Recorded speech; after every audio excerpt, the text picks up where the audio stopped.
Some folks just do things on purpose or just do not understand your viewer point. They're not, but they don't have to. That's the whole thing. They don't have to believe in you. They don't have to like what your ideas are. They don't have to agree with you. In fact, it's not your place to make them agree with you.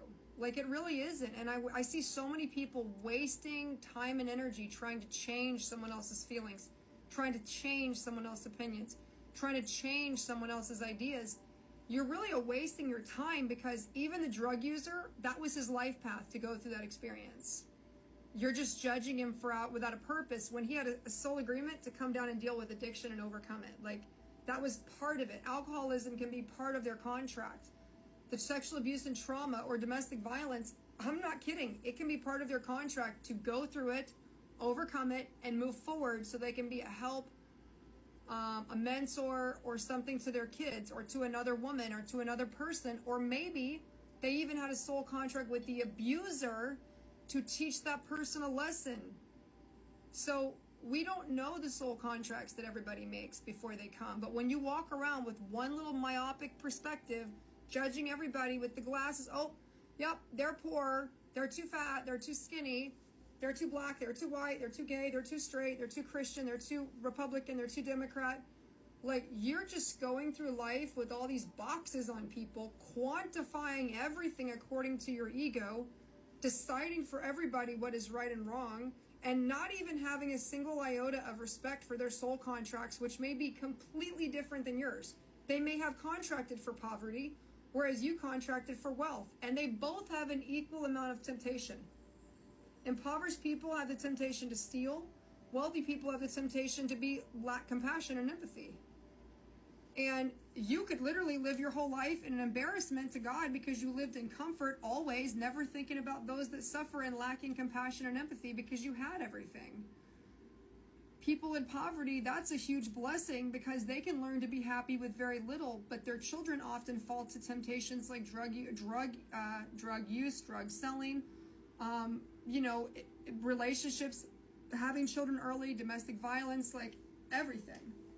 So how do you protect your kids who feel judged by others? You teach them the truth that everyone is judging everybody else, but our goal is to become more perfected as spiritual beings so that even though we're going to do this, we can stop doing it.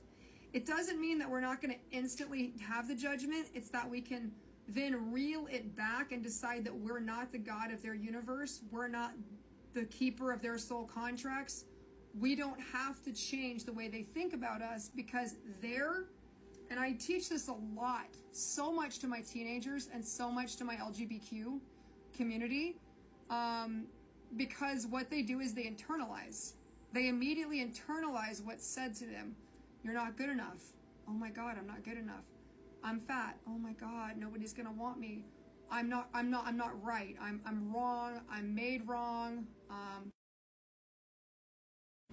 I'm not right. I'm wrong. I'm made wrong. Made wrong.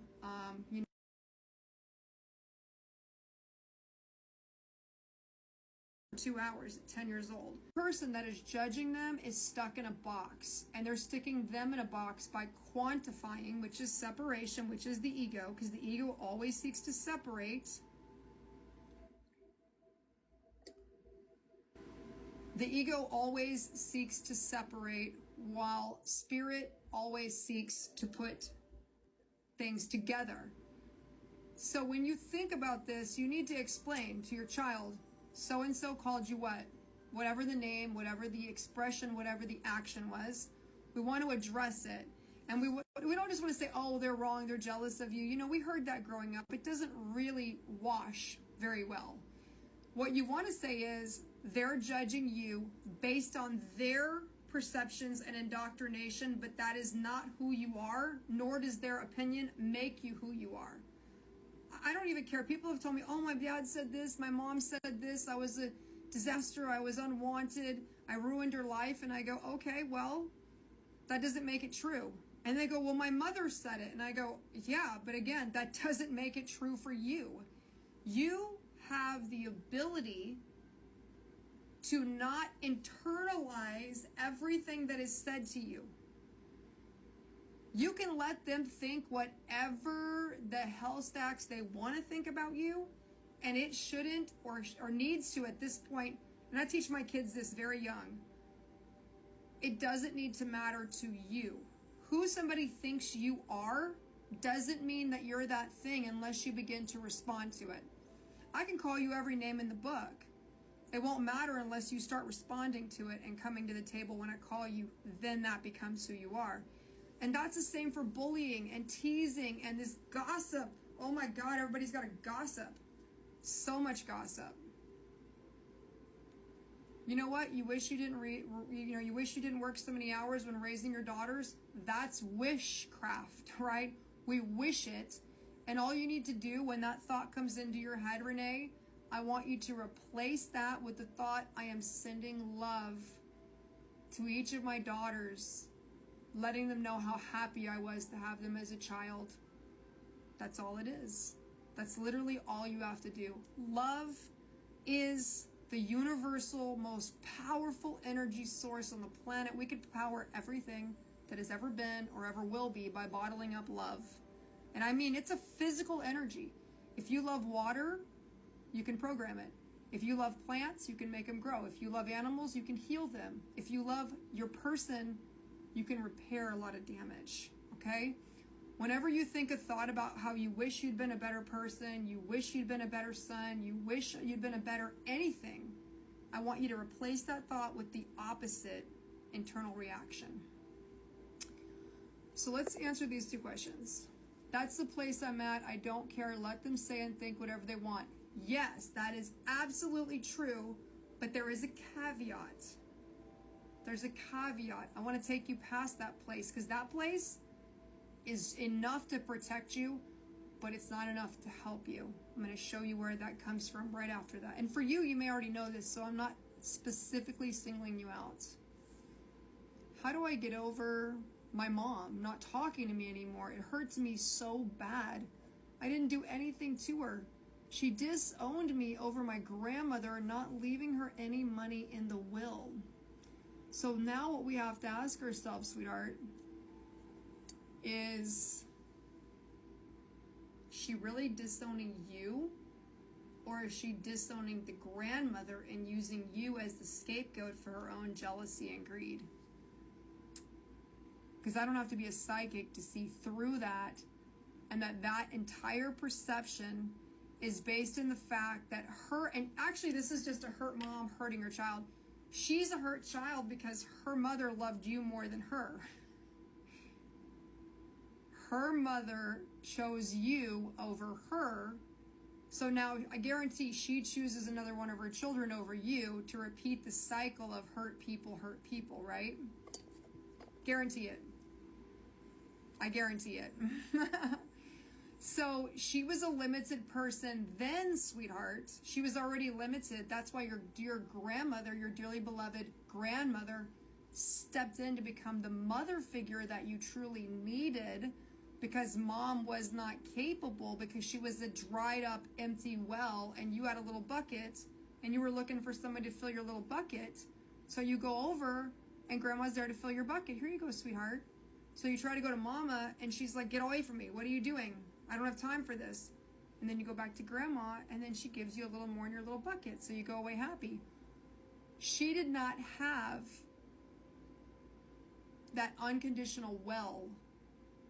So what happened was, your mother cannot forgive your grandmother for not only loving you more, but taking better care of you, and now she's giving you the money because your mom didn't necessarily deserve it. The lessons are what we take with us, guys. It's the learnings. It's not this, oh my God, I didn't do anything to them. I can't believe they did this to me. How dare they do this? I don't deserve this.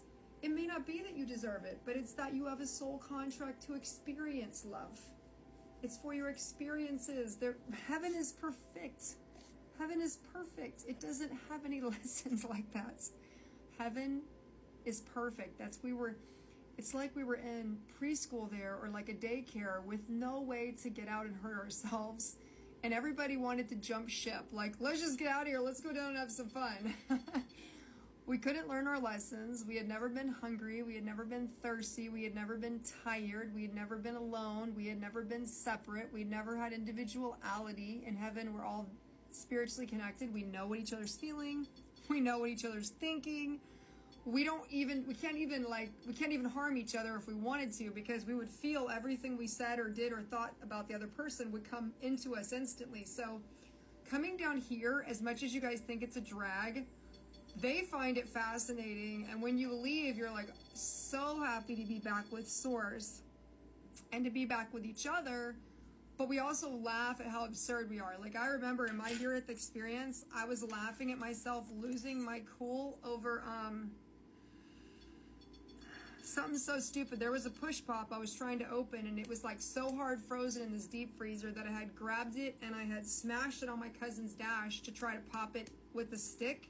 The stick poked a hole in his brand new car's dash. He was more than pissed off. So he was like, I can't believe you did that. Well, I was wrong, but I was about 16. I wasn't going to hear that. So I started yelling back at him. We got in this stupid big fight in a Waffle House parking lot where he basically tried to leave me there. He went and got like some chewing tobacco and came back, but I thought I was actually left at the Waffle House. All of this happened, but when my life review happened during my overdose, I remember clearly looking stupid and looking dumb and feeling dumb and laughing at myself like, what did I get so mad for? Like, oh my God. When you look at how mad you get and how easily you argue and how you let everybody get to you, you're so embarrassed, and you're embarrassed of yourself. You realize how dumb you look, how low it's not dumb, it's not stupidity, it's low vibrational. It's only when you're fighting with anybody, it's coming from the gut and below. It's the gut and below. It's never your heart chakra that's activated when you're fighting with your lover, your partner, your mom. It's never your heart chakra. It's never your throat chakra that's being stimulated, because that speaks kindness, love, and truth when it's in its higher self.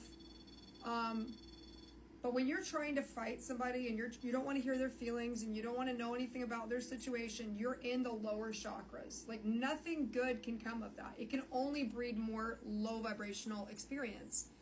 That's why sometimes when somebody's really angry, you got to just reel it in and get in control and just sit. And then just let them. Armando did this to me. No offense, but he did. He had a moment in his Gemini self where he got moody and he went one direction, and I had a moment where I went one direction.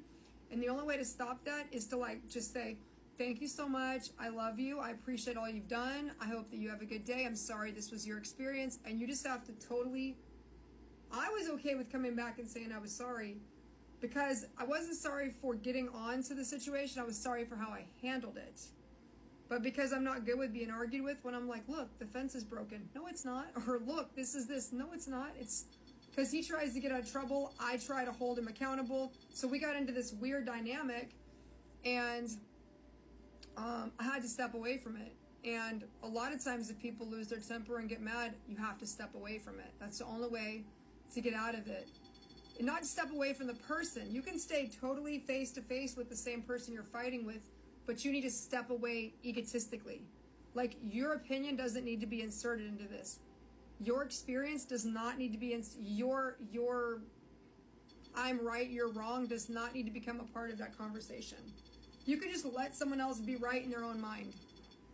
You can just totally let them be right in their own mind, and you don't have to internalize it. Yeah, people that take things personally are always in the ego. You're always in the ego how many of you are realizing this? So you just got to realize this, sweetie, for what it is, because you're in the pain bubble. Like, how come she doesn't love me? How come she doesn't want me? And you've had those feelings since you were a child.